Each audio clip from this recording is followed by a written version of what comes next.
Selamat pagi, salam sejahtera bagi kita sekalian. Yang terhormat, Bapak dan Ibu para dosen penguji, yang saya hormati Bapak Satria dan Bapak Prahadika selaku dosen pembimbing dan kompembimbing, saya, Maria Pakwita Naulia, pada kesempatan kali ini akan mempresentasikan seminar proposal saya yang berjudul Investigasi Faktor-Faktor yang Mempengaruhi Minat Beli Pelanggan pada Social Commerce.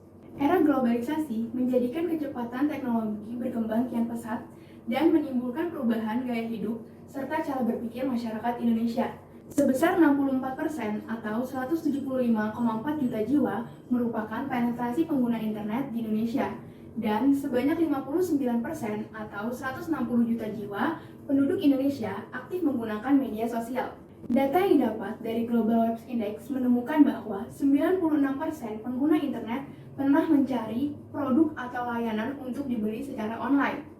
Dan masyarakat Indonesia telah menghabiskan sebesar 20,3 miliar US dollar atau 288,8 miliar rupiah untuk berbelanja secara online pada tahun 2018. Dan angka ini meningkat sebesar 20% dari tahun sebelumnya. Penggunaan internet tentunya tidak jauh dari penggunaan situs jaring sosial yang dapat bermanfaat dalam proses perdagangan khususnya secara online, di mana situs jaring sosial dalam seiring berjalannya waktu mulai bertransformasi menjadi lebih serupa dengan electronic commerce, di mana transformasi ini disebut sebagai social commerce. Perbedaan antara electronic commerce dan social commerce ialah bagaimana electronic commerce lebih berfokus dalam memaksimalkan efisiensi dengan strategi yang lebih mudah dan canggih, seperti one click dan juga history yang terdapat di electronic commerce. Sedangkan social commerce menerapkan tujuan berbelanja dengan cara bersosialisasi seperti berbagi informasi dalam situs jaring sosial. Social commerce yang digunakan oleh masyarakat Indonesia seperti Facebook, Instagram, WhatsApp, dan juga Carousel. Wilayah Asia Tenggara termasuk Indonesia merupakan pemimpin social commerce, di mana sebesar 54% atau 9,4 juta pelaku dari social commerce adalah usaha mikro, kecil, menengah atau UMKM. Proyeksi Gross Merchandise Value atau GMV pada tahun 2022 mendatang akan mencapai sebesar 50 miliar US dollar hingga 65 miliar US dollar, di mana GMV dari social commerce sendiri akan mencapai sebesar 25 miliar US dollar atau 95,5 miliar rupiah. Social commerce yang digunakan dalam proses perdagangan memiliki karakteristik fitur yang berbeda-beda. Terdapat beberapa perusahaan barang dan penyedia layanan yang berhasil menggunakan manfaat dari social commerce. Namun, terdapat pula beberapa perusahaan yang gagal menjalani strategi ini. Hal ini didasari karena pelaku bisnis kurang mengenali dan memanfaatkan fitur dari social commerce dengan baik. Tidak hanya itu, konsumen dari social commerce ini juga masih minim memiliki pengetahuan tentang pola berpikir berbelanja saat bersosialisasi. Dan dalam social commerce, pemilihan produk dan layanan masih terbilang terbatas, sehingga konsumen harus melakukan pencahariannya sendiri.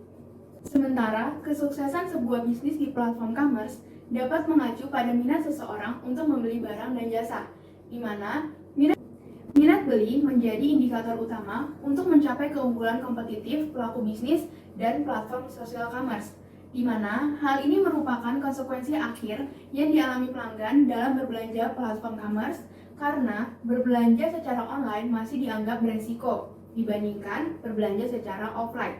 Untuk itu, perlu diketahuinya faktor-faktor apa saja yang dapat mempengaruhi minat beli pelanggan pada social commerce.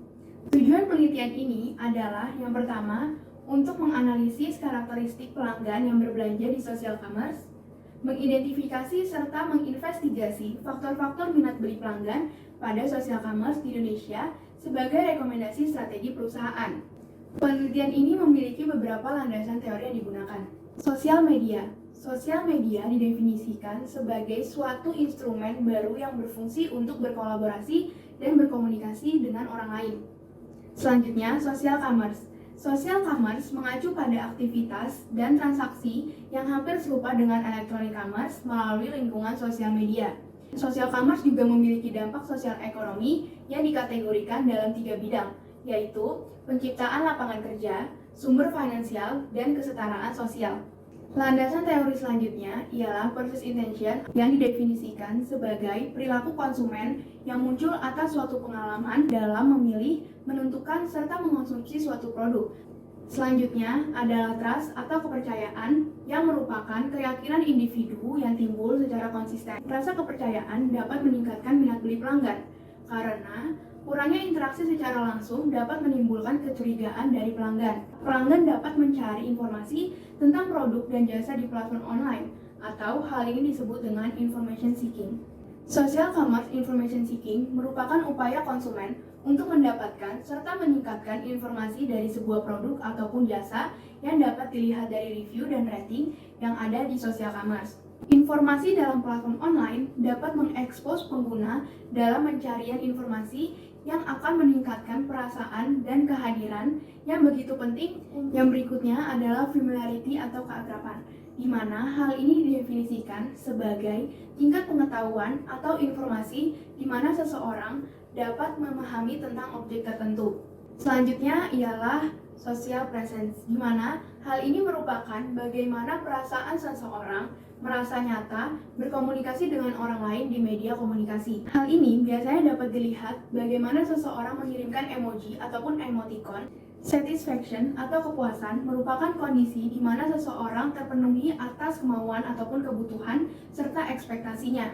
Jika seseorang memiliki rasa kepuasan yang tinggi dalam penggunaan layanan fitur social commerce, maka hal ini juga akan lebih cenderung untuk seseorang memiliki rasa niat untuk membeli suatu produk dan jasa yang ada di social commerce. Selanjutnya ialah dengan adanya nilai utilitarian, maka konsumen akan merasa puas karena tujuan pembelajaran dari utilitarian ini didasarkan atas kebutuhan konsumen dan kegiatan berbelanja ini bertujuan untuk memenuhi tujuan utamanya. Selanjutnya adalah hedonic value, juga bisa didapatkan dari pengguna fitur social commerce. Karena seseorang yang berbelanja melalui fitur social commerce memiliki keterkaitan dengan pemenuhan diri sendiri dan lebih memperhatikan kenikmatan sementara. Landasan teori selanjutnya ialah social value. Social value yang tinggi dapat memberikan tingkat kepuasan pelanggan terhadap fitur social commerce. Karena dengan berbagi pengalaman dalam berinteraksi serta berbelanja bersama orang lain dapat memungkinkan pelanggan untuk lebih banyak memperoleh identitas di social commerce. Dan yang terakhir adalah purchase risk. Purchase risk juga dapat dirasakan dari pengguna layanan fitur social commerce dengan adanya faktor ketidakpastian yang dapat dilihat dari kualitas produk yang dibeli serta kerugian finansial, mengingat di mana fitur dari social commerce ini sendiri melakukan transaksi secara virtual. Penelitian ini memiliki 5 jurnal acuan utama yang dimana penelitian ini menggabungkan dua model konseptual yang sudah dilakukan oleh peneliti sebelumnya. Keperbaruan dari penelitian ini dapat dilihat dari studi kasus yang dimana penelitian ini akan meneliti kasus purchase intention pada social commerce di Indonesia. Penelitian ini terdapat 16 hipotesis yang dapat dilihat dari model penelitian. Jenis penelitian ini adalah konklusif deskriptif, di mana pengambilan data menggunakan teknik multiple cross-sectional yang dilakukan di Indonesia dengan cara penyebaran kuesioner secara online. Teknik sampling pada penelitian ini menggunakan teknik non-probability sampling, di mana teknik ini tidak memberikan peluang bagi setiap unsur populasi. Dengan jumlah sampel minimal sebesar 185 responden masyarakat Indonesia yang pernah berbelanja melalui platform social commerce dan berusia 17 tahun ke atas, yang menerapkan cara dari rule of thumb, yaitu 37 variabel indikator dikalikan 5. Teknik pengolahan dan analisis data dari penelitian ini yang pertama yaitu analisis deskriptif, di mana dalam penelitian ini menyiapkan 3 cross step dengan 3 variabel, dan juga terdapat uji asumsi yang dimana adanya uji outliers, uji normalitas, uji linearitas, uji multikolinearitas, dan juga uji homoskedastisitas. Selanjutnya, analisis structural equation modeling, di mana pada analisis ini model pengukuran dapat dilihat dari uji validitas dengan pengukuran faktor loading dalam cut-off value lebih besar dari 0,7, dan juga terdapat uji reliabilitas dengan pengukuran Cronchback alpha dalam cut-off value lebih besar dari 0,7. Dan juga model struktural dapat dilihat dari uji Kutas of fit dan juga uji hipotesis yang dapat diterima apabila nilai p-value sebesar lebih kecil dari 0,05. Operasional variabel dalam penelitian ini di mana terdapat 10 variabel laten yang mana masing-masing dari variabel ini memiliki 3-4 variabel indikator, sehingga terdapatnya 37 variabel indikator. Sekian presentasi dari seminar proposal saya, kurang lebihnya saya mohon maaf dan saya ucapkan terima kasih.